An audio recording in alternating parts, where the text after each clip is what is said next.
हाय everyone, सभी का warm welcome है Y D your English tutor पे। आज मार्च 13 2023 का सेकंड एडिटोरियल पढ़ने वाले हैं। न्यू रियलिटी इस आर्टिकल का टाइटल है। ये आर्टिकल लिखा हुआ है एक नई हकीकत पे, एक नई दुनिया पे जिसमें चाइना ग्लोबल हेजेमोन बन चुका है। जिन कामों के लिए अमेरिका को बुलाया जाता था आजकल उससे पूछा भी नहीं जाता, चाइना ही वो सारे काम दुनिया भर में करके दिखा रहा है। चलिए शुरू करते हैं इस आर्टिकल को। आपका क्विज आपके सामने है, कुछ क्वेश्चंस हैं। आर्टिकल में पढ़ते हुए खो मत जाना, ट्रांसलेशन में साथ साथ ग्रामर, वोकैब, कॉम्प्रिहेंशन का भी ध्यान देना। हर चीज़ जो सीखोगे इस क्विज पे अप्लाई होगी। सॉल्यूशंस क्विज के क्लास के लास्ट में करवाता हूँ। शुरू करें क्लास को, आइए कुछ नया सीखते हैं।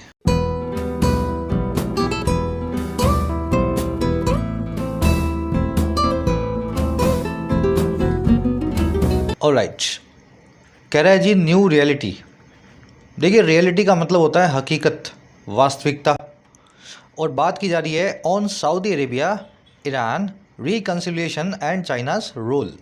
सऊदी अरेबिया और ईरान के रिकन्सिलिएशन की बात हो रही है और चाइना की भूमिका की बात हो रही है। रोल का मतलब समझते हैं ना, भूमिका। अब ये मोटा सा वर्ड क्या है, रिकन्सिलिएशन, क्या मतलब होता है इसका? देखो, कंसाइल का मतलब होता है किसी के साथ अग्रीमेंट। री का मतलब होता है फिर से। अगर किसी से झगड़ा हो जाए और झगड़े को आप ख़त्म कर लें तो उसी को नाउन फॉर्म में बताया जाता है, इस पूरी प्रोसेस को रिकन्सिलिएशन। आई बात समझ में? सही प्रोनाउंसिएशन होता है रेकन्सिलिएशन, है ना। री की जगह रै बोलते हैं इसको, रेकन्सिलिएशन। इसको एग्रीमेंट, आयरनिंग आउट या सेटलमेंट भी बोल सकते हैं। झगड़े को सुलझाया और नया रिश्ता फिर से कायम किया। तो यही दोनों ये कंट्रीज़ कर रही हैं, अरेबिया और ईरान। चाइना बड़ी भूमिका इसमें निभा रहा है। चलिए अब आगे बढ़ते हैं टाइटल पैराग्राफ की तरफ, देखें क्या कहना चाह रहा है। कह रहा है जी Saudi Arabia and Iran should be mindful of the pitfalls ahead while seeking a cold peace। कह रहे ये दोनों कंट्रीज है ना, जानी दुश्मन है एक दूसरे की, सऊदी अरेबिया और ईरान, जो अब एक दूसरे के करीब भी आने लगी हैं। चाइना की वजह से एक दूसरे से बातचीत करने लगी हैं। कह रहे ये जानी दुश्मन जो है ना, इनको शुड भी होना चाहिए। और क्या होना चाहिए? माइंडफुल होना चाहिए। अब इस वर्ड को याद करने की ज़रूरत नहीं है। माइंड मतलब दिमाग, फुल मतलब भरा हुआ। तो इनको दिमाग से भरा हुआ होना चाहिए, इनको चौकन्ना होना चाहिए, माइंडफुल होना चाहिए। और किस बारे में? ऑफ लगा के बता रहा है, उन पिटफॉल्स के बारे में जो इनके आगे खड़े हैं। पिटफॉल्स का मतलब होता है रास्ते की बाधाएं, वो चीज़ें जो आपने देखी नहीं है लेकिन आपको आगे रास्ते में मिल सकती हैं। तो ऐसी बाधाओं को, ऐसी रुकावटों के लिए इनको तैयार होना चाहिए। और ये सब कब तैयार होंगे? रास्ता कौन सा होगा? ये सब काम होगा जब ये सीख कर रहे होंगे, पाने की कोशिश कर रहे होंगे एक कोल्ड पीस को। कोल्ड पीस वर्ड अभी समझा देंगे आपको, शांति से जुड़ा हुआ है। तो जब ये दोनों कंट्रीज़ फिर से शांति लाने की बात कर रहे हों तो रास्ते में जो रुकावटें इन्होंने अभी देखी नहीं है ना, उनके लिए पहले से इनको माइंडफुल हो जाना है। दुश्मनी इनकी बहुत गहरी है, रुकावटें काफ़ी आ सकती हैं। आ गई बात समझ में? सऊदी अरेबिया एंड ईरान, ये आपका है सब्जेक्ट। शुड बी इसकी वर्ब है। बी क्यों लगाया गया है? क्योंकि यहाँ पे कोई एक्शन वर्ब नहीं है और मॉडल के बाद में वर्ब की बेस फॉर्म चाहिए होती है। Should play, should eat, should sleep, should सिंग। यहाँ पे प्ले, ईट, सिंग कुछ नहीं आ रहा, कोई एक्शन ही नहीं है। तो एक्शन नहीं है तो फिर बी लगा के आपको सेंटेंस को सेटिस्फाई करना पड़ता है। इसलिए मॉडल के बाद में स्टेटिव वर्ब बी को इस्तेमाल किया जाता है जब कोई एक्शन वर्ब ना दी गई हो।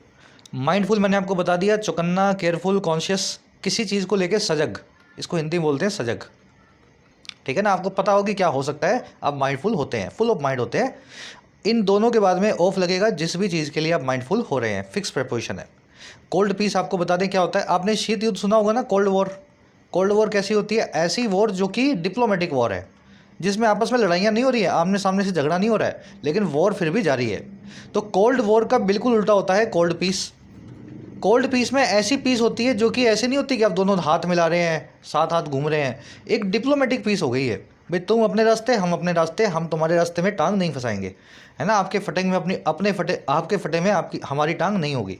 तो कोल्ड वॉर का बिल्कुल उल्टा होता है कोल्ड पीस। ऐसी शांति जो सिर्फ डिप्लोमेटिक हो, जिसमें ज़्यादा इंगेजमेंट का जो है एलिमेंट ना हो। यही दोनों कंट्री चाह रही हैं कि अरेबिया ईरान जो है एक दूसरे का खून जो है पीना बंद करें। चलिए आगे बढ़ते हैं। पिटफॉल वर्ड मैंने आपको कई बार तोड़ के बताया हुआ है। देखो, आज वोकैब सारी ऐसे आई है जो आप तोड़ के याद कर सकते हो। पिट मतलब गड्ढा, फॉल मतलब गिर जाना। सड़क पे पानी है, बारिश हो रखी है, आप वहाँ से निकल रहे हो। अब ये गड्ढे आपको दिखाई नहीं दे रहे हैं, लेकिन पाँव रखोगे तो अंदर चले जाओगे। वही गड्ढे जीवन के पिटफॉल कहलाते हैं, वही डेंजर्स जिनको आप पहले से भांप ना पाएँ। आ रही बात समझ में? रास्ते की वो रुकावटें जिनको पहले से एंटिसिपेट ना कर पाएँ, बारिश में पानी में गड्ढों की तरह वो पिटफॉल्स कहलाती हैं। चलिए अब आगे बढ़ते हैं, सारी वोकैब इस आर्टिकल की आपको दिखा देते हैं जल्दी से, ताकि आप इसको स्मूथली पढ़ सकें। और उसी के साथ में टेक्स्ट बुक के 1 ईयर पास पे, मॉक टेस्ट पास पे सेल शुरू हो चुकी है। 3 दिनों तक 1 ईयर मॉक टेस्ट पास आपको मिलेगा डिस्काउंटेड प्राइस पे 269 रुपीज़ में। इस मॉक टेस्ट पास के अंदर आपको एसएससी, रेलवेज, बैंकिंग सभी एग्जाम्स का सिंगल पास मिल जाता है। लगभग 70,000 मॉक टेस्ट मिल जाते हैं, और वो भी नए पैटर्न के हिसाब से। तो जो भी आपका एग्जाम है ना, उसका नया पैटर्न मॉक टेस्ट पास में अपडेट कर दिया गया है। अलग अलग बाय नहीं करना, एक ही पास में सब कुछ इंक्लूडेड है। डिस्काउंटेड प्राइस पे बाय करने के लिए कमेंट सेक्शन में लिंक रखा है, फर्स्ट कमेंट में टेक्स्ट बुक का, उस पर क्लिक करें। 299 में दिखाएगा आपको mock test pass. Additional discount लेने के लिए कोड लगा लेना YD10। जैसे इस कोड को लगाएंगे आपका प्राइस घट के हो जाएगा 269 रुपीज़। अगर पास की ज़रूरत थी then this is the right time. Alright, वो कैब अपनी शुरू होगी आज आयरन आउट से यूनिलेटरल तक। 6 या 7 वर्ड्स है अपने पास, है ना? जूम इन कर रहे हैं थोड़ा सा। देखिए आयरन आउट कैसे बताया हुआ आपको, ब्रेक करके। घर पे इस्त्री देखिए ना आपने, प्रेस इस्त्री मतलब वो कपड़े करने वाली है ना। आयरन आउट, इस्त्री को आयरन ही बोलते हैं ना अपने इंग्लिश में। तो वो इस्त्री जो होती है उससे आप रिंकल्स को निकालते हैं, यानी कि सलवटों को कपड़े में से निकाल देते हैं। आयरन आउट करके कपड़े को, कपड़े के ऊपर इस्त्री फेर के आप कपड़े को स्मूथ बना देते हैं। वहीं से इस फ्रेजल वर्ब को निकाला गया है, किसी मामले को रिजॉल्व करना, सेटल करना, किसी भी मुद्दे के अंदर की सलवटों को निकालना। आपका और मेरा झगड़ा है, मान लीजिए 100 रुपये को लेकर के फॉर एग्जाम्पल, और तीसरे आदमी ने आकर के इस झगड़े को समझा, जो है कैसे भी करके शांत करवाया। तो उस बंदे ने हमारा 100 रुपये का मुद्दा जो है आयरन आउट कर दिया। अब इसमें कोई भी सलवट नहीं है, ना मेरी तरफ से ना आपकी तरफ से। तो ऐसे फ्रेजल वर्ब्स को बनाया गया है, यही तरीका है। दिमाग में भी ऐसे बिठाई जाएंगी। अब इसको यूज़ करके देखते हैं। A meeting was called to iron out the differences between the management and the workers. एक मीटिंग को बुलाया गया था सुलझाने के लिए, आयरन आउट करने के लिए सभी फासलों को, डिफरेंसेस को, और किसके बीच में? मैनेजमेंट और वर्कर्स के बीच में। आयरन आउट को रेकंसाइल भी बोलते हैं। ये वर्ड आप शुरू में देख चुके हैं, आज इस वर्ड को आर्टिकल में आप बार बार देखेंगे, ठीक है? स्मूथ ओवर और हार्मोनाइज दोनों इसके सिनोनिम्स हैं। स्मूथ ओवर क्या होता है? किसी चीज़ को स्मूथ बना देना, है ना, स्मूथ ओवर करना। चलो नेक्स्ट वर्ड है प्रीऑक्यूपेशन। प्रीऑक्यूपेशन का मतलब होता है जुनून। किसी चीज़ को लेकर के जब आपका दिमाग फुल्ली हेक्टिक हो, फुल्ली उस चीज़ से भरा हुआ हो, तो आप उस चीज़ से प्रीऑक्यूपाइड होंगे और वो चीज़ आपका प्रीऑक्यूपेशन होगी। जैसे कुछ लोगों का प्रीऑक्यूपेशन होता है काम, कुछ लोगों का प्रीऑक्यूपेशन होता है पैसा, कुछ लोगों का प्रीऑक्यूपेशन होता है मौज मस्ती करना, उनको और किसी चीज़ से मतलब नहीं होता। आ रही है ना बात समझ में?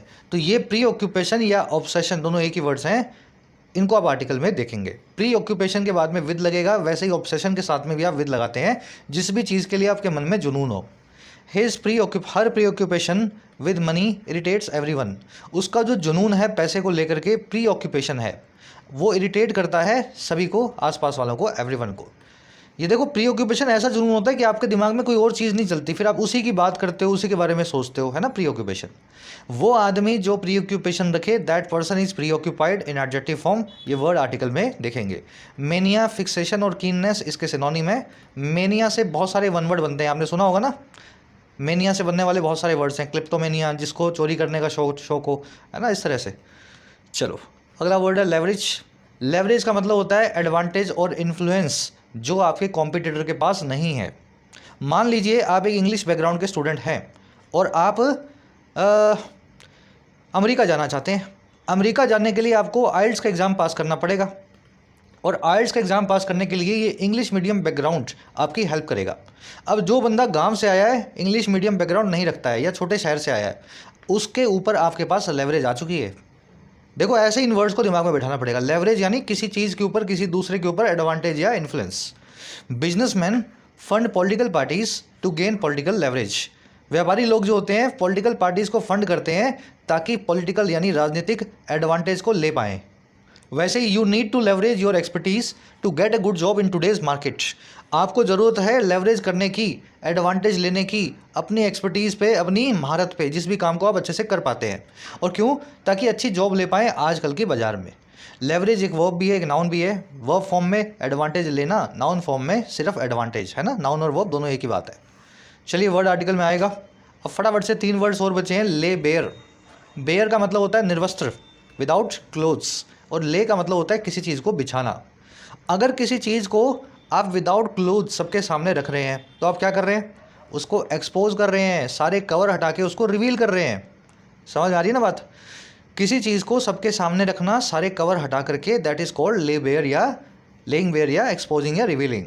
The pandemic has laid bare the poor state of health infrastructure of many nations. इस महामारी ने एक्सपोज कर दिया है, ले बेयर कर दिया है, कवर हटा के सबके सामने रख दिया है उस खराब अवस्था को हॉस्पिटल्स की, क्लिनिक्स की, हेल्थ इंफ्रास्ट्रक्चर की, कई सारे देशों के, ऑफ मैनी नेशंस।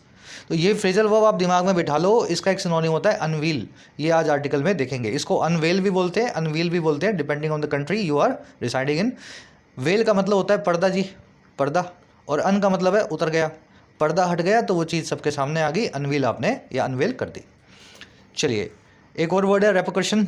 रेपरकशन होता है बैड कॉन्सिक्वेंसेस, किसी चीज़ के बुरे परिणाम, और कैसे दूरगामी। जो हिंदी वाले समझते होंगे दूरगामी क्या होता है, फार फेस्ट, आगे से आगे। जैसे पेपर आपने एक पास फेल किया 2005 में, और फिर 2020 में आपको पता लगा कि इस पेपर को फेल करने की वजह से मैंने लाइफ में इतना कुछ खोया है। तो 2020 में आप रेपरकशंस देख रहे हो, उसके बैड कॉन्सिक्वेंसेस को देख रहे हो आगे से आगे जा करके, है ना। कोविड-19 lockdowns have brought in several economic repercussions for Sri Lanka. कोविड-19 के लॉकडाउन्स लेकर के आए हैं, ब्रॉट इन किया उन्होंने, इंट्रोड्यूस किया है बहुत सारे आर्थिक दुष्परिणामों को, रेपरकशंस को, बैड कॉन्सिक्वेंसेस को श्रीलंका नाम के इस देश के लिए। तो ये रेपरकशन के सिनोनिम्स है भैया, ramification, side effects, fall out and implication. आज इम्प्लीकेशन नाम का वर्ड आर्टिकल में देखेंगे। चलिए लास्ट वर्ड है आज का, नया वर्ड है ऐड किया हमने, यूनिलेटरल। यूनिलेटरल को हिंदी बोलते हैं एक तरफा, बस ऐसे ही याद रख लेना इसको। लेटरल मतलब आस्पेक्ट या तरफ, यूनो मतलब एक तरफा प्यार, एक तरफा बातचीत, एक तरफा कोई भी चीज़ हो सकती है ना। एक सेंटेंस बना दिया मैंने, relationships can never be unilateral. रिश्ते कभी भी एक तरफा नहीं हो सकते। तो ये वर्ड दिमाग में बिठा लेना, यूनो प्लस में लेटरल से बना हुआ है। इसको वन साइडेड या लॉब साइडेड भी बोलते हैं। लॉब साइडेड एक एडवांस वर्ड है, दिमाग में बिठा सकते हो तो बिठा लेना। कभी कभी आप देखते हो ना, एक तरफा मैच हो रहा है, एक टीम जो है ढंग से बढ़िया खेल रही है और दूसरी टीम को समझ ही नहीं आ रहा क्या हो रहा है, तो आप बोलेंगे it is a lobe sided match, एक तरफ झुका हुआ मैच। चलिए वोकैब होगी डिटेल में, आ जाओ आर्टिकल पे, आपको पता लगे किस बारे में लिखा हुआ है। देखो अमेरिका जो है ना, पहले इसके पास ठेका था पूरी दुनिया का, मिडल ईस्ट का, एशिया का, अफ्रीका का, है ना, अमेरिकन कॉन्टिनेंट्स का तो था ही, नॉर्थ एंड साउथ अमेरिका का। लेकिन धीरे धीरे ये ठेका इससे छूटता जा रहा है। अब ये ठेका आ रहा है चाइना के पास। चाइना इतनी बड़ी ग्लोबल हेजेमोन बन चुका है, पावर बन चुका है कि अमेरिका को चाइना को काउंटर करने की वजह से मिडल ईस्ट से अपना ध्यान हटाना पड़ा।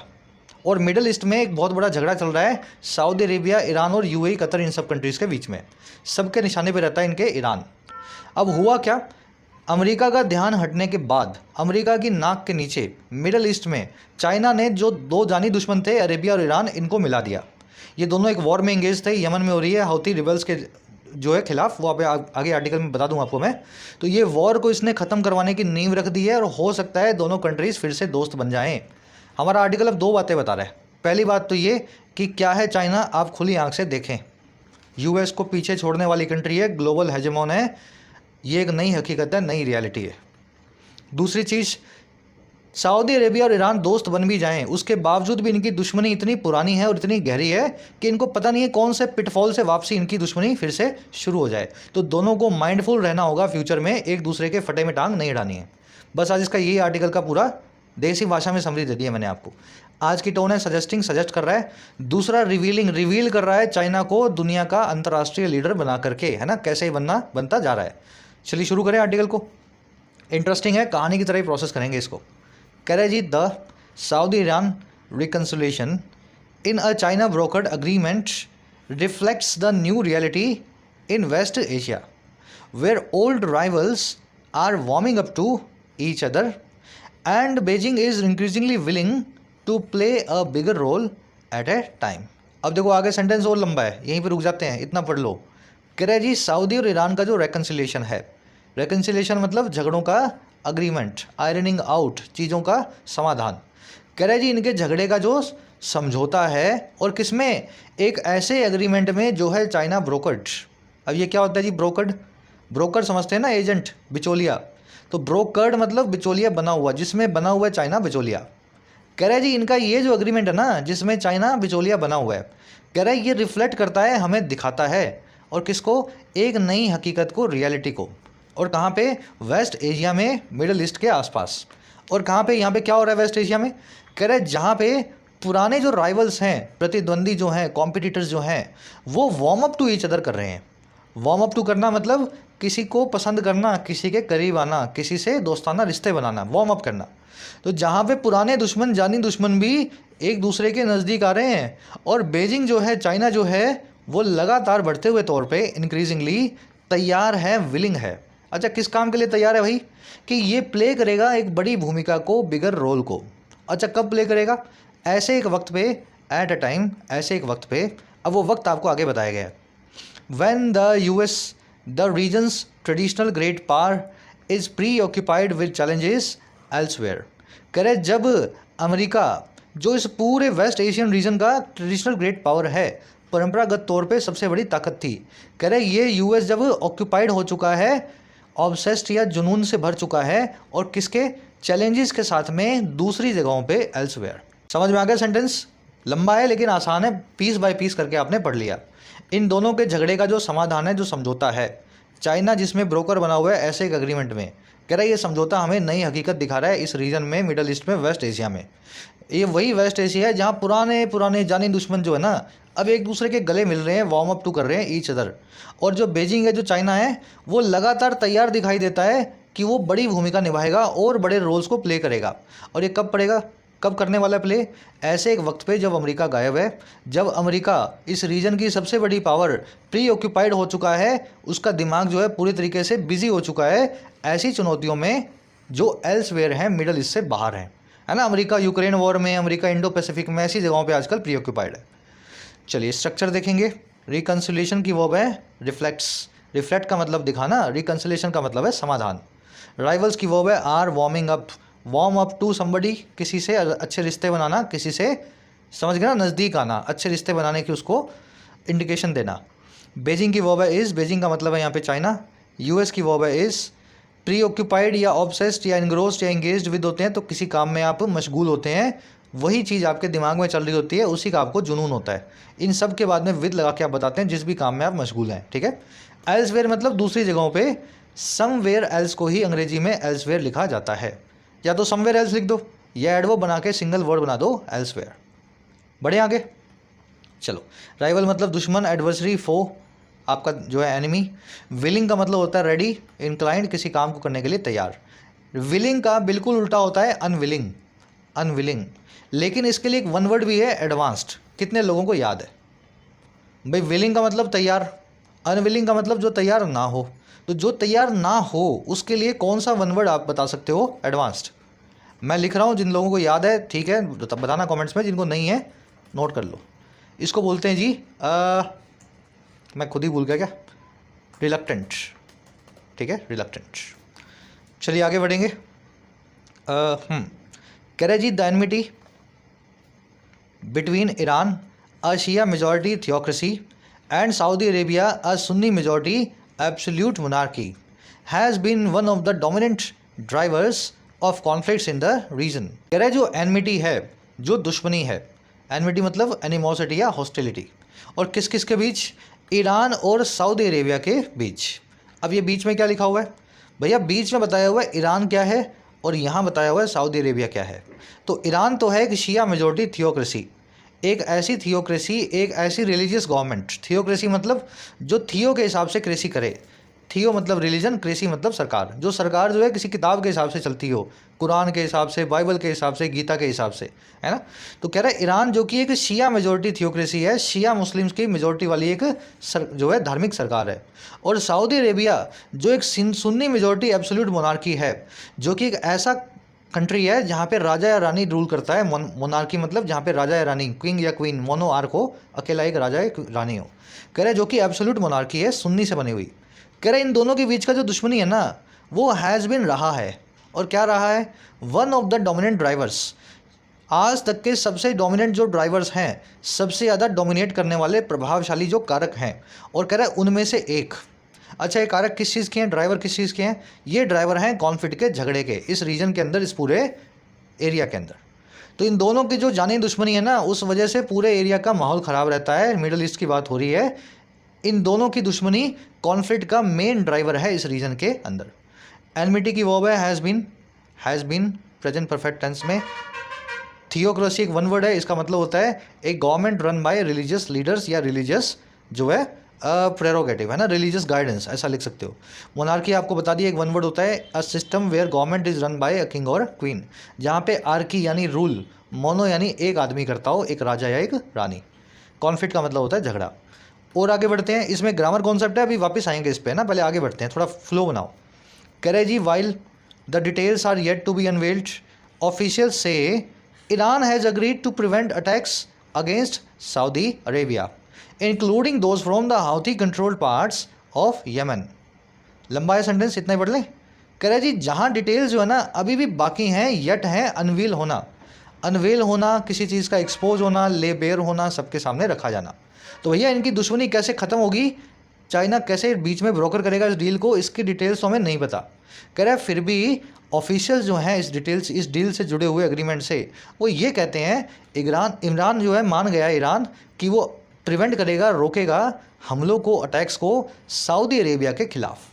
कह रहे हैं जिसमें वो वाले हमले भी शामिल हैं, इंक्लूडिंग दोज जो हो रहे हैं हाउती कंट्रोल पार्ट से यमन के। तो यमन में जंग चल रही है ईरान और सऊदी अरेबिया की, तो यमन में हाउती जो लड़ाके हैं उनके थ्रू उनके जो लड़ाकों के जो पार्ट्स हैं वहाँ से सऊदी अरेबिया पे अटैक होते हैं। तो ईरान मान गया कि हम कैसे भी सऊदी पे अटैक नहीं करेंगे, ये बता रहे हैं ऑफिशियल्स। आगे बढ़ो।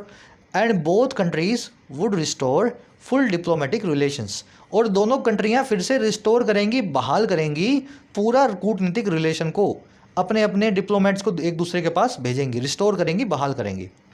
विच वर सेवर्ड इन 2016, जो कि सेवर हो गए थे, जो रिश्ते कट डाउन हो गए थे, ख़त्म हो गए थे 2016 में। तो ये है इस पूरी डील की कहानी।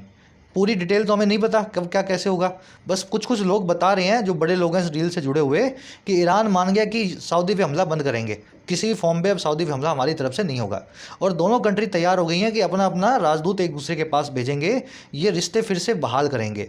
और ये वही रिश्ते हैं जो काट या सेवर कर दिए गए थे 2016 में। स्ट्रक्चर देख लेते हैं। डिटेल्स की वर्ब है आर, सब्जेक्ट वर्ब की इंटीग्रिटी देखते जाया करो, प्लूरल सब्जेक्ट प्लूरल वर्ब है ना, मैच करवाया करो। ऑफिशियल्स की वर्ब है से, plural subject plural verb. Iran की वर्ब है has agreed, singular subject singular verb. Countries की वर्ब है वुड रिस्टोर, वुड लगा हुआ है यहाँ पे, सिंगुलर प्लूरल का कोई चक्कर ही नहीं है, मॉडल वर्ब तो हमेशा सेम रहती है। रिस्टोर करना किसी चीज़ को, रीइंस्टेट या बहाल करना, पुरानी अवस्था में लाना। विच आया है रिलेशंस के लिए, विच आया है रिलेशंस के लिए, इसलिए विच की वर्ब है प्लूरल वर सेवर्ड। सेवर वर्ड को ध्यान कर लेना, इसका मतलब होता है काट देना, ये सेवर है, सेवर है। एक और वर्ड है सीवियर, उससे इसको कंफ्यूज मत करना, रुको। एक वर्ड है सीवियर, सीवियर का मतलब होता है एक्सट्रीमली बैड, बहुत बुरा, एक्सट्रीमली बैड। जैसे सीवियर पेन, बहुत ख़राब दर्द है ना, सीवियर कोई भी चीज़ हो सकती है, सीवियर अटैक बहुत ही बुरा या बहुत ही बड़ा अटैक। तो सीवियर वर्ड से सेवर वर्ड को कंफ्यूज मत करना, सेवर का मतलब है काट देना, सीवियर का मतलब है बहुत बुरा, एक एडजेक्टिव है। चलो और आगे बढ़ो। कह रहे जी in recent years West Asia has seen similar realignments, कह रहे पिछले कुछ सालों में वेस्ट एशिया ने ऐसी ही रीअलाइनमेंट्स को देखा है। अलाइनमेंट का मतलब होता है अरेंजमेंट, ऑर्गेनाइजेशन, और री का मतलब होता है फिर से। तो ईरान और सऊदी में जो आप देख रहे हो ना रीअलाइनमेंट हो रही है, फिर से रिश्ते बन रहे हैं, ऐसे रिश्ते जो है और भी हमने देखे हैं वेस्ट एशिया में और भी कंट्रीज़ के बीच में। अब ये कौन से रिश्ते हैं, कहाँ कहाँ देखे हैं? कह रहा है in 2020 the UAE was among the first Arab countries to normalise ties with Israel in a quarter century. कह रहे 2020 में ही ट्रंप के आने से पहले जो UAE था वो फर्स्ट अरब कंट्रीज़ में से एक था, पहली अरेबियन देशों में से एक था। और क्या था, क्या करने वाला, नॉर्मलाइज करने वाला टाइज को, रिश्तों को नॉर्मल बनाने वाला रिश्तों को इजराइल नाम के इस देश के साथ। और कब, एक क्वार्टर सेंचुरी में, 100 साल के चौथे भाग में, यानी 25 सालों में। तो 25 सालों से इजराइल से किसी भी कंट्री का कोई अच्छा कनेक्शन आप देख नहीं पाओगे, है ना। UAE पहला वो कंट्री बना जिसने इजराइल से अपने रिश्तों को अच्छा किया। UAE की वर्ब है वॉज, UAE, US, UK, ये सभी जो यू से शुरू होने वाले, यूनाइटेड से शुरू होने वाले जो कंट्रीज़ हैं, अपने पहले हमेशा किसको लेते हैं, द को। जानते हो ना, यूनाइटेड जिसके नाम में आ गया, प्लूरलिटी जिस कंट्री के नाम में आ गई, या फिर जिस कंट्री के पीछे S या ES लग गया, नीदरलैंड्स, फिलीपींस, तो ऐसी कंट्रीज़ के आगे अपने को द लगा के उनको बताना होता है। चलिए और आगे बढ़ते हैं। और क्या किया यूएई ने भाई, कह रहा है जी the following years saw the Arab world and Israel faced with common Iran challenge deepening their cooperation. कह रहा है जी इसके बाद वाले सालों में इन सालों ने 100 किया देखा, 100 यानी सी की सेकंड फॉर्म है, V2 लगी हुई है। तो 2020 के बाद वाले सालों ने देखा अरब की दुनिया को, अरेबियन कंट्रीज़ को, मिडल ईस्टर्न कंट्रीज़ को और इसराइल को। और कैसे, कह रहे जी इनको देखा जो कि दोनों ही हैं फेस्ड विद का मतलब है सामना करते हुए कॉमन ईरान चैलेंज को, एक ऐसी चुनौती को जो कॉमनली ये ईरान से महसूस कर रहे हैं।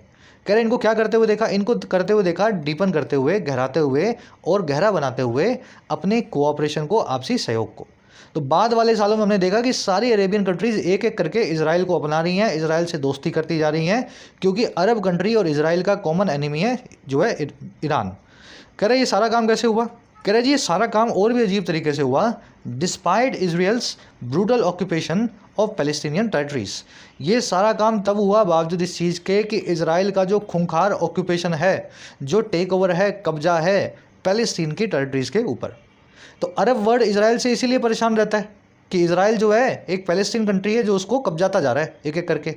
तो बावजूद इजराइल जो है कब्जा के बैठा है, उसके बावजूद अरब कंट्रीज जो है इजराइल से दोस्ती करने लगी हैं आजकल। और रीज़न क्या है, ईरान से सबकी दुश्मनी है, तो दुश्मन का दुश्मन दोस्त होता है।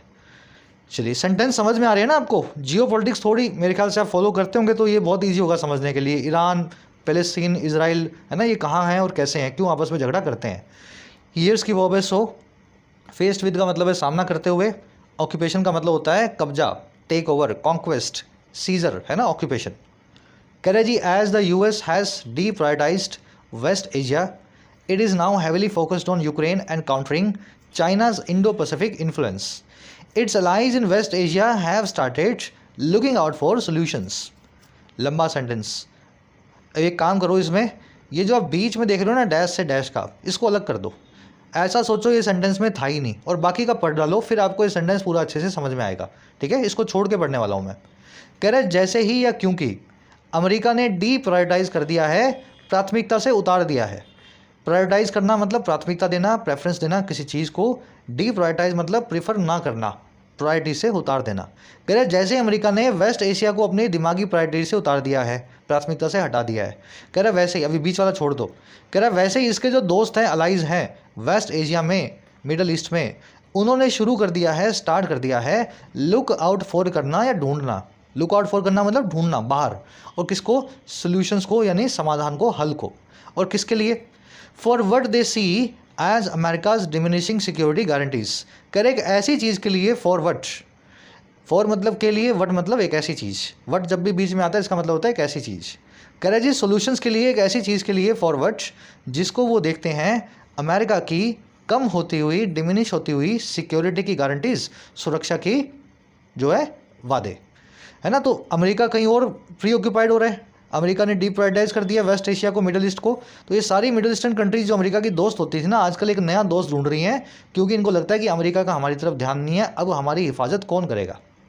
यूएस की वर्ब है हैज़ डीप्रायोरिटाइज्ड, अलाइज की वर्ब है हैव स्टार्टेड। अलाई का मतलब होता है दोस्त, पार्टनर, आपका फ्रेंड, कोलैबोरेटर। दे की वर्ब है सी, दे आया ऑफकोर्स अलाइज के लिए। डिमिनिशिंग मतलब कम पड़ता हुआ, डी इंटेंसिफाई होता हुआ, लेसन होता हुआ, रिड्यूस होता हुआ, डिक्लाइन होता हुआ। डिमिनिशिंग है ना, कम पड़ता हुआ। लुक आउट फॉर करना या लुक फॉर करना एक ही बात है, आउट भी बीच में लग जाता है और ना भी लगाओ तो भी चलेगा। लुक फॉर या लुक आउट फॉर किसी चीज़ को तलाशना, सर्च करना, डिवाइस करना। I am looking out for my car keys, we are looking out for 2 employees. मैं मेरी गाड़ी की चाबियाँ ढूंढ रहा हूँ और हम 2 एम्प्लॉयज़ को ढूंढ रहे हैं। Look for, look out for. अब देखो ये बीच का झंझट और पढ़ लो, ये क्या लिखा हुआ है। ये कह रहा है जी it is now heavily focused on Ukraine and countering China's Indo Pacific influence. कह रहा है ये जो अमेरिका ने डीप्रायोरिटाइज किया ना, डीप्रायोरिटाइज किया है वेस्ट एशिया को, यही अमेरिका अब जो है नाउ पूरे तरीके से या बाहरी तरीके से फोकस्ड है। और किस चीज़ पे, एक तो यूक्रेन पे, और दूसरा इस काम पे जो है काउंटर करना, जवाब देना चाइना के इंडो पैसिफिक एरिया में इन्फ्लुएंस को, प्रभाव को। यूएस का सारा ध्यान यही है कि कहीं चाइना ताइवान पे हमला ना कर दे, साउथ कोरिया पे हमला ना कर दे, या जापान पे हमला ना कर दे, या इंडोनेशिया पे हमला ना कर दे, है ना, ये वियतनाम पे। तो ये सारा यूएस का फोकस है, इंडो चाइना वाला, और साथ में यूक्रेन वाला झंझट तो इसका है ही। चलिए इट आया यूएस के लिए, वर्ब है इज, फोकस यहाँ पे एक एडजेक्टिव है, फोकस्ड और कंसंट्रेट दोनों के बाद में ऑन लगाते हैं। जब भी किसी चीज़ पे आपका ध्यान पूरा पूरा लगा होता है ना, आप फोकस्ड होते हैं, फोकस करते हैं वर्ब फॉर्म में, तो आप ऑन लगा के बताते हैं जहाँ पे आपने ध्यान रखा हुआ है। चलो अब नेक्स्ट पैराग्राफ पे आ जाओ। एक कॉन्सेप्ट ग्रामर का छोड़ा था ऊपर, फटाफट से इसको देख लेते हैं, 2 ही मिनट का है। कॉन्सेप्ट है वन का। देखो आपने सुना होगा वन का मतलब होता है में से एक, one of the boys, one of the girls, one of the man, one of the women, one of the dogs. तो ध्यान रखना है, जब भी ये में से एक की बात करे तो आप वन ऑफ के बाद में प्लूरल नाउन लगाएंगे और वन को वर्ब देंगे सिंगुलर। मैं आपको एग्जाम्पल के जरिए समझाता हूँ। Only one of the team become या becomes the winner of the tournament. सिर्फ एक ही टीम जो है वो बनती है इस टूर्नामेंट का विनर। अब मुझे बताओ, सेंटेंस में कुछ गलती लग रही है क्या आपको?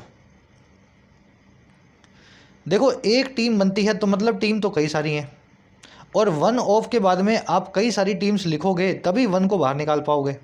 मान लो टीम ही एक है, मान लो जैसा यहाँ लिखा हुआ है टीम ही एक है, तो फिर वन कहाँ से आ जाएगा? वन तो तभी आता है ना जब टीम्स कई सारी हों, 10 टीम्स हो, 5 टीम्स हो, कम से कम 2 तो हों। तो वन ऑफ के बाद में इसीलिए प्लूरल लगाना ज़रूरी होता है, क्योंकि में से एक, कई टीम्स में से एक को आपको निकालना है।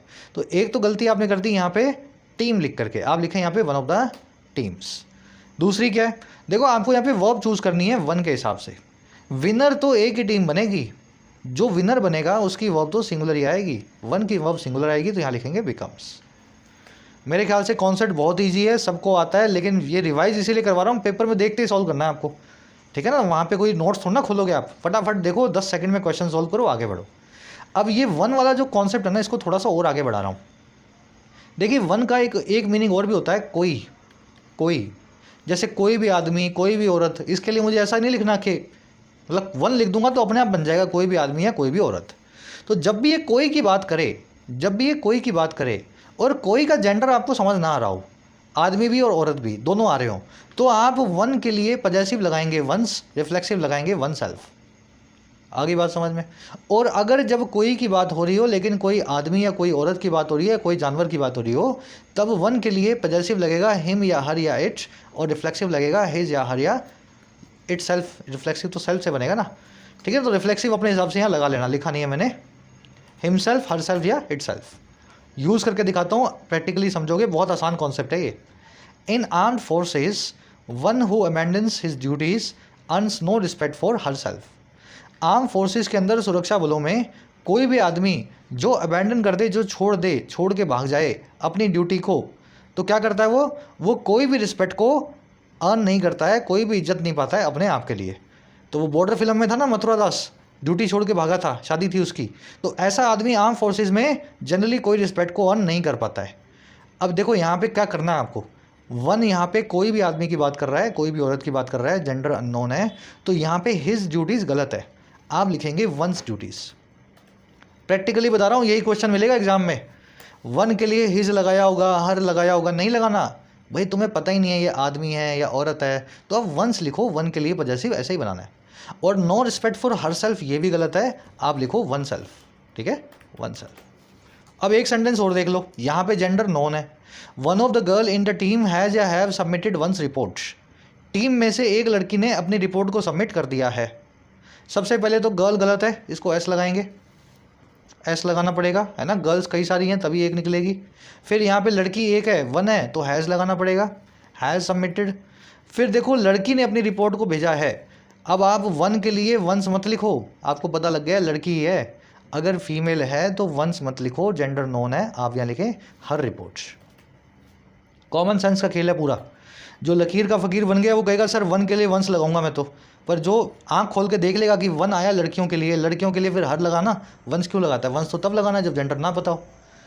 चलिए, ये आर्टिकल में आज के क्विज़ में जो कॉन्सेप्ट आप देखेंगे, ये कॉन्सेप्ट है ना आधे 1 घंटे का, अगर आपको किताब से पढ़ना हो तो। आपको 5 मिनट में समझा दिया है, पूरा बेनिफिट लो, नोट्स बनाओ साफ साफ, मार्क्स करो स्कोर को। चलो आ जाओ नेक्स्ट पैराग्राफ पे। कैरेजी the agreement also marks China's arrival in West Asia as a power broker. कह रहे ये एग्रीमेंट साथ ही साथ मार्क करता है, निशान बनाता है चाइना के अराइवल को, चाइना के आगमन को, और कहाँ पे? वेस्ट एशिया में एक पावर ब्रोकर के तौर पे, शक्तियों के समझौते के तौर पे। एग्रीमेंट की वर्ब है मार्क्स। कह रहे China has been involve in multilateral peace talks such as 2015 Iran nuclear deal. from which the US unilaterally withdrew in 2018. But this is the first time Beijing is using its leverage directly to bring conflicting parties to reconciliation. कह रहे जी China involve रहा है, China जो है इस काम में involve रहा है। इन्वॉल्व का मतलब समझते हैं ना, किसी काम में लगा हुआ होना। तो चाइना शामिल रहा है मल्टीलेटरल पीस टॉक्स में, ऐसी शांति की बातचीत में जो मल्टीलेटरल है। मल्टीलेटरल मतलब जिसके लेटरल, जिसके पक्ष कई सारे हैं। यूनिलेटरल मतलब एक तरफा, बाईलेटरल मतलब दो तरफा, ट्राईलेटरल मतलब तीन तरफा, मल्टीलेटरल मतलब बहुआयामी कई तरफा। तो चाइना शामिल रहा है कई कंट्रीज से मिली हुई पीस टॉक्स में, मल्टीलेटरल पीस टॉक्स में, जिसमें चाइना और 2, 4, 5, 10, 20 कंट्रीज और भी होती हैं। कह रहे जैसे कि सच एज 2015 में ईरान में न्यूक्लियर डील। अब देखो ब्रैकेट में क्या बताया गया है। कह रहे जी जिससे फ्रॉम विच, जिससे अमेरिका ने अपने आप ही यूनिलेटरली विड्रॉ कर लिया, बाहर निकल गया 2018 में। ईरान तो उसी में आज भी बना हुआ है। अमेरिका बोलता है मेरे को नहीं चाहिए डील, है ना। यूनिलेटरली अमेरिका ने जिस डील को खारिज कर दिया है। कह रहे जी ऐसी टॉक्स में चाइना इन्वॉल्व रहा है। कह रहे लेकिन बट ये पहली दफ़ा है, this is the first time. किस चीज़ की भाई? बेजिंग जो है यूज़ कर रहा है अपने लेवरेज को, अपने इन्फ्लुएंस को सीधे सीधे डायरेक्टली, और किसके लिए? लाने के लिए लड़ती हुई पार्टीज़ को, कॉन्फ्लिक्ट करती हुई पार्टीज़ को रिकन्सिलिएशन की तरफ, समझौते की तरफ। तो अमेरिका के साथ में तो चाइना ने खूब की हैं पंचायतियाँ, अमेरिका को बीच में डाल दिया, खुद भी डल गया। ये पहली दफ़ा है जब अमेरिका नहीं है और बीजिंग खुद अकेला बैठ करके पंचायती कर रहा है, समझौते करवा रहा है लड़ती हुई पार्टीज़ के। समझ में आ गया सेंटेंस? कहानी की तरह है ना। चाइना की वर्ब है हैज़ बीन इन्वॉल्व्ड, दिस की वर्ब है इज़, अमेरिका की वर्ब है विड्रू करना मतलब अपना हाथ खींच लेना। इस डील से अमेरिका ने अपना हाथ खींच लिया था 2018 में। यूनिलेटरली मतलब एक तरफा तरीके से। बेजिंग की वर्ब है इज़ यूजिंग, लेवरेज, एडवांटेज, स्वे, इन्फ्लुएंस, है ना, आपका प्रभाव, आपका जो है, समझ गए ना। चलो, कह रहा है जी stability in West Asia is a major energy source is essential for China which is the world's largest oil importer. कह रहे हैं जी स्टेबिलिटी जो है वेस्ट एशिया में, शांति जो है, स्थिरता जो है इस मिडल ईस्टर्न रीजन में, जो एक मेजर एनर्जी का सोर्स है जहाँ से दुनिया का मेरे ख्याल से 60% ऑयल निकलता है। कह रहे ये स्टेबिलिटी जो है ना इसेंशियल है चाइना के लिए, ज़रूरी है। और कौन चाइना? कह रहे जी वही चाइना जो दुनिया का सबसे बड़ा ऑयल का इंपोर्टर है, जिसको हज़ारों शिपमेंट्स जो हैं ऑयल की हर वीक चाहिए होती हैं वेस्ट एशिया से। आगे बात समझ में? स्टेबिलिटी यानी स्थिरता, इसकी वर्ब है इस, बीच में लगाया गया इसके लिए एडिशनल इंफॉर्मेशन, वही वेस्ट एशिया जो मेजर एनर्जी सोर्स है ना। तो ये बीच में आप देखते हो ना, कॉमा से कॉमा के बीच में नाउन इन अपोजिशन। विच आया चाइना के लिए, विच की वर्ब है इज, चाइना सिंगुलर है तो ऑफकोर्स वर्ब भी विच की सिंगुलर लगेगी। चलो, वर्ल्ड्स लार्जेस्ट जानते हैं। सवाल आपसे पूछ रहा हूँ मैं, लार्जेस्ट से पहले द लगा दूँ, लगना भी चाहिए, लार्जेस्ट है तो सबसे बड़ा है, तो ये द मैं क्यों नहीं लगा पा रहा हूँ? क्या रीज़न है? वर्ड्स लार्जेस्ट को मैं वर्ड्स द लार्जेस्ट नहीं लिख पा रहा हूँ। बताना कमेंट्स में जिनको आता है, बहुत सिंपल कॉन्सेप्ट है, बहुत बार कर चुके हैं। कमेंट्स में लिखा करो, लिखने से आपको याद रहेंगी। कह रहे जी and unlike the US which has hostile ties with Iran, Beijing enjoys good ties with Tehran and Riyadh as a leading oil buyer and trading partner respectively. कह रहा है और बिल्कुल उल्टा अमेरिका के, अनलाइक द यूएस। कह रहे जी जिसके हॉस्टाइल रिश्ते हैं ईरान के साथ, जिसके रिश्ते बड़े ही दुश्मनी भरे हैं, अनफ्रेंडली है ईरान से। कह रहे बेजिंग जो है ना बिल्कुल उल्टा अमेरिका के अनलाइक इन्जॉय करता है अच्छे रिश्तों को तेहरान और रियाद के साथ, ईरान और सऊदी के साथ। और कैसे? एक लीडिंग ऑयल बायर और ट्रेडिंग पार्टनर के तौर पे रिस्पेक्टिवली। तो तेहरान का तो ये लीडिंग ऑयल बायर है और रियाद का ये लीडिंग ट्रेडिंग पार्टनर है। तो ऐसे क्रमशः रिस्पेक्टिवली, क्रमशः बात बता रहा है दोनों की, कैसे इनसे अच्छे रिश्ते ये बना के रखता है। बेजिंग की वर्ब है एन्जॉयस, विच आया है अमेरिका के लिए, यूएस के लिए, इसलिए वर्ब सिंगुलर है। हैज़, हॉस्टाइल मतलब दुश्मनी भरा, अनलाइक मतलब बिल्कुल उल्टा। कह रहा है this has put China in a unique position to bring two of the region's most significant powers closer. कह रहे इस चीज़ ने रख दिया है चाइना को, दिस हैज़ पुट चाइना, और किस में भाई? एक अजीब सी पोजीशन में, यूनिक सी पोजीशन में। और क्या करने के लिए?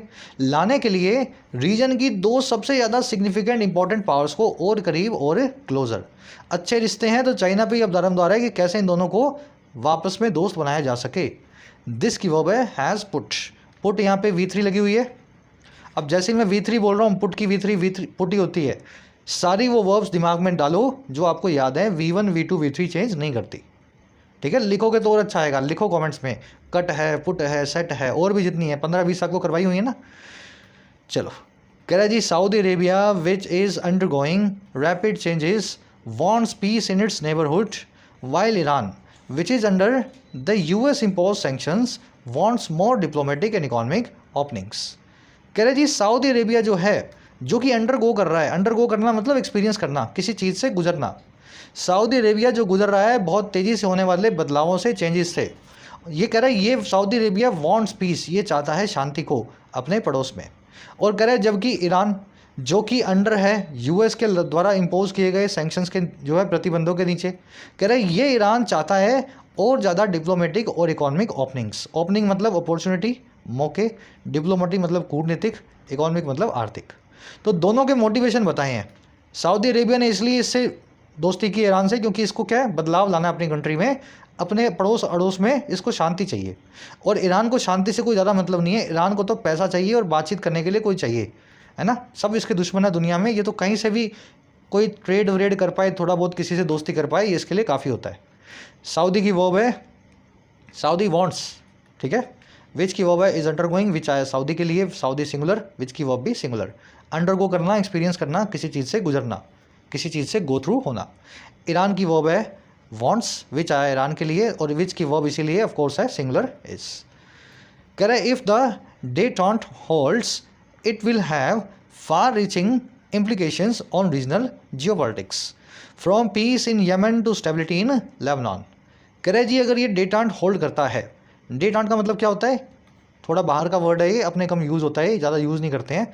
डेटेंट का मतलब होता है कोल्ड पीस या टेम्परेरी कोऑपरेशन। वही एक बार के लिए झगड़ा खत्म हो गया थोड़े दिन के लिए, जब तक नया कोई सोल्यूशन नहीं निकलेगा तब तक लड़ाई नहीं करेंगे, तो इसको अंग्रेजी में बोलते हैं डेटेंट। कह रहे जब तक ये टेम्परेरी सा एग्रीमेंट होल्ड करता है, कह रहा है जी इसके बहुत बड़े बड़े इम्प्लीकेशन होंगे, बहुत बड़े बड़े कॉन्सिक्वेंसेज होंगे इस पूरे रीजन की जियोपॉलिटिक्स पे, इस पूरे रीजन की राजनीति पे। और कहाँ से लेके कहाँ तक, पीस से लेकर के यमन के अंदर स्टेबिलिटी तक लेबनान में, हर जगह आपको इसके फ़ायदे दिखेंगे जब तक ये डेटेंट भी होल्ड कर जाए। चलिए, डेटेंट की वर्ब है होल्ड्स, इट की वर्ब है will have, implication, consequences, ramification, repercussions, है ना, आगे से आगे बदलने वाले जो है परिणाम। कह रहा है but is too early to say whether peace would hold between the two given their multi layered enmity. कह रहा है लेकिन ये भी बड़ा जल्दी हो जाएगा, टू अर्ली ये कहना, टू से करना कि हाँ या ना, जो पीस है, जो शांति है, वो होल्ड करेगी, बनी रहेगी इन दोनों के बीच, बिटवीन द टू। और कैसे, देखते हुए उनकी ऐसी दुश्मनी को, एनिमिटी को, जो मल्टी लेयर्ड है, जिसके कई लेयर्स हैं, कई परतें हैं, कॉम्प्लिकेटेड है। तो दुश्मनी बहुत जानी दुश्मनों वाली है इनकी, तो ये भी बहुत जल्दी हो जाएगा कि दोनों दोस्त बने रहेंगे, क्योंकि इनकी दुश्मनी के आपको कई एस्पेक्ट्स अभी आने वाले टाइम में देखने को मिल सकते हैं। इट की वर्ब है इस, पीस की वर्ब है would hold. Multi layered, multi expected, multi faceted, multi dimensional, very complicated, complex, है ना, जिसकी लेयर्स कई सारी हों, प्याज के जैसे, ऑनियन होता है ना, कई लेयर्स वाला। कह रहा है जी Saudi, Iran and China should be mindful of the pitfalls ahead. कह रहे तीनों ही कंट्रीज़ को माइंडफुल होना होगा, चौकन्ना होगा, ध्यान रखना पड़ेगा आगे आने वाली रुकावटों का, पिटफॉल्स का जो अहेड है। And continue to build on the momentum created now to achieve cold peace between two regional parts. और इनको जारी रखना होगा, बिल्ड ऑन करना। बिल्ड ऑन करना मतलब एक नींव बना करके उसके ऊपर महल खड़ा करना। छोटा सा एक आपने फाउंडेशन बनाया और फिर उस चीज़ को आगे से आगे बड़ा करके फ़ायदा उठाया, तो इनको कंटिन्यू करना होगा, जारी रखना होगा, आधार बना के, फाउंडेशन बना के फ़ायदा लेने का, बिल्ड ऑन करने का। और किस चीज़ पे, इस मोमेंटम पे, इस संवेग पे, इस पेस पे जो क्रिएट हो गया है अभी, अचीव करने के लिए टेम्परेरी सी पीस को इस दो रीजनल पावर्स के बीच, सऊदी अरेबिया और ईरान के बीच। आगे बात समझ में। सऊदी, ईरान और चाइना, इनकी दो वर्ब्स हैं, पहली वर्ब है शुड बी, दूसरी वर्ब है कंटिन्यू। पिट फॉल्स आपको बता दिया, वो वाले पिट जिसमें आप फॉल्स करते हो, जिसमें आप गिर जाते हो। माइंडफुल, केयरफुल, है ना, कॉन्शियस, इनके बाद में ऑफ आता है। बिल्ड ऑन करना, एक बेस बना के फिर उसके ऊपर आप जो है, समझ गए ना, आगे से आगे तरक्की करते हो। चलिए यहीं रैपअप करेंगे सेशन को। आर्टिकल थोड़ा सा लंबा था लेकिन फुल ऑफ लर्निंग लेसन्स था। आ जाओ अपने क्विज पे फटाफट से। फर्स्ट क्वेश्चन, एक सेकंड रुको ना। क्विज थोड़ा सा अच्छे लेवल का बना रहा हूँ, कोशिश करना है सबको देख करके ये मत सोचना सर मैं तो कर ही नहीं सकता है, करेगा तभी हो पाएगा, नहीं तो कभी नहीं हो पाएगा। कह रहे कि इनमें से कौन सा इवेंट है जो नहीं प्रोवाइड करता एक सबूत को। देखो नहीं करता, नहीं वाला पूछा आपसे, जो एक सबूत नहीं देता है चाइना की इमरजेंस का, चाइना के उभरने का एक ग्लोबल हेजेमॉन के तौर पे, अंतर्राष्ट्रीय लीडर के तौर पे। तो इस आर्टिकल में ऐसी कौन सी चीज़ है जिससे आपको ये पता नहीं लग रहा है, जो मैंने यहाँ लिखी भी हुई है, जिससे बिल्कुल नहीं पता लग रहा है कि चाइना जो है ग्लोबली इमर्ज कर रहा है लीडर के तौर पे। भाई चाइना के BRI प्रोजेक्ट, या फिर चाइना का US के अटेंशन को ग्रैब करना इंडो पैसिफिक में, या एक पीस ब्रोकर होना सऊदी और ईरान के बीच में चाइना के द्वारा, या फिर चाइना का एक ईरान न्यूक्लियर डील में एक पार्टी बनना। चारों में से कौन सी चीज़ आपको चाइना के ग्लोबल हेजेमॉन को होने को नहीं बता रही है? गहरा क्वेश्चन है, थोड़ा कोशिश करो। फर्स्ट कमेंट में आंसर डाल दिया है, वहीं से हिंट के साथ में आंसर डाल दूंगा आज, ठीक है, चेक कर लेना आंसर को। सेकंड में आपसे पूछा है कि जी इंसेंटिव क्या है कोल्ड पीस को अटेन करने के लिए सऊदी और ईरान के रिस्पेक्टिवली है क्रमशः। पहले आपको सऊदी का इंसेंटिव बताना है, फिर ईरान का इंसेंटिव बताना है। ये दोनों दोस्त क्यों बनना चाहते हैं, क्या रीज़न हो सकता है? सऊदी चाहता है कि मैं ऑयल का एक्सपोर्ट बढ़ाऊँ, ईरान चाहता है कि मैं पीस लाऊँ। या सऊदी चाहता है कि मैं रीजनल हेजेमोन बन जाऊँ, ये ईरान चाहता है कि मैं पैसा कमाऊँ। या सऊदी चाहता है कि अपना नॉन ऑयल सेक्टर को मैं अपलिफ्ट करूँ, ऑयल के बिना जो दूसरे सेक्टर है उनको बढ़ावा दूँ। और ईरान चाहता है कि सैंक्शन से सरकमवेंट करूँ, उनसे जो है बचने की कोशिश करूँ। या फिर सऊदी चाहता है कि पीस हो, शांति हो इसके अड़ोस पड़ोस में, प्रॉक्सिमिटी में, और ईरान चाहता है कि डिप्लोमेटिकली और इकोनॉमिकली इसकी इंगेजमेंट और ज़्यादा से ज़्यादा हो। अच्छा क्वेश्चन है, कोशिश करो, ईजी है। चलो थर्ड में रिलक्टेंट का सिनोनिम पूछा है, ये वर्ड आपको करवा चुके हैं। चौथे में पूछा है एक ऐसी गवर्नमेंट जो धर्म के हिसाब से चलती है, डिवाइन गाइडेंस के हिसाब से चलती है, तो क्या बोलेंगे उस सरकार को भाई? पाँचवें छवें में 2 एरर्स मिलेंगी अंडरलाइन पार्ट में, आपके लिए पहले इसके अंडरलाइन कर दिए हैं, कोशिश करो। और सातवें में सेंटेंस इंप्रूव करना है, अंडरलाइन पार्ट में इंप्रूवमेंट का ऑप्शन मिल सकता है। ना मिले, सेंटेंस सही लगे तो नो एरर या नो करेक्शन रिक्वायर्ड आपका आंसर हो जाएगा, है ना, नो इंप्रूवमेंट नेसेसरी आपका आंसर बन जाएगा। अब देखो सातों क्वेश्चंस को अटेम्प्ट करना है, आउट ऑफ 7 कितने मार्क्स मिले बताना मुझे, फर्स्ट कमेंट में मेरे आंसर से मैच कर लो। मुलाकात लेंगे नेक्स्ट क्लास में। कोर्सेज अवेलेबल है ऐप पे, जाके फ़ायदा ले सकते हो, टाइम रहते ही कोर्सेज का फ़ायदा लेना है। ऐसा ना हो लास्ट मोमेंट पे आकर के आप मैसेज करें सर 15 दिन रह गए, 1 महीना रह गया। अभी जब वक्त है पढ़ने का तो पढ़ाई पे पूरा ध्यान दो। कंटेंट सारा अवेलेबल है एप्लीकेशन पे, राइटिंग का, SSC का और बैंकिंग का। ऐप को जाओ, कमेंट सेक्शन से डाउनलोड करो, फर्स्ट कमेंट से लिंक रखा है। कोई भी क्वेरी हो, ये नंबर है व्हाट्सएप का, टीम से आप मैसेज करके बात कर सकते हैं।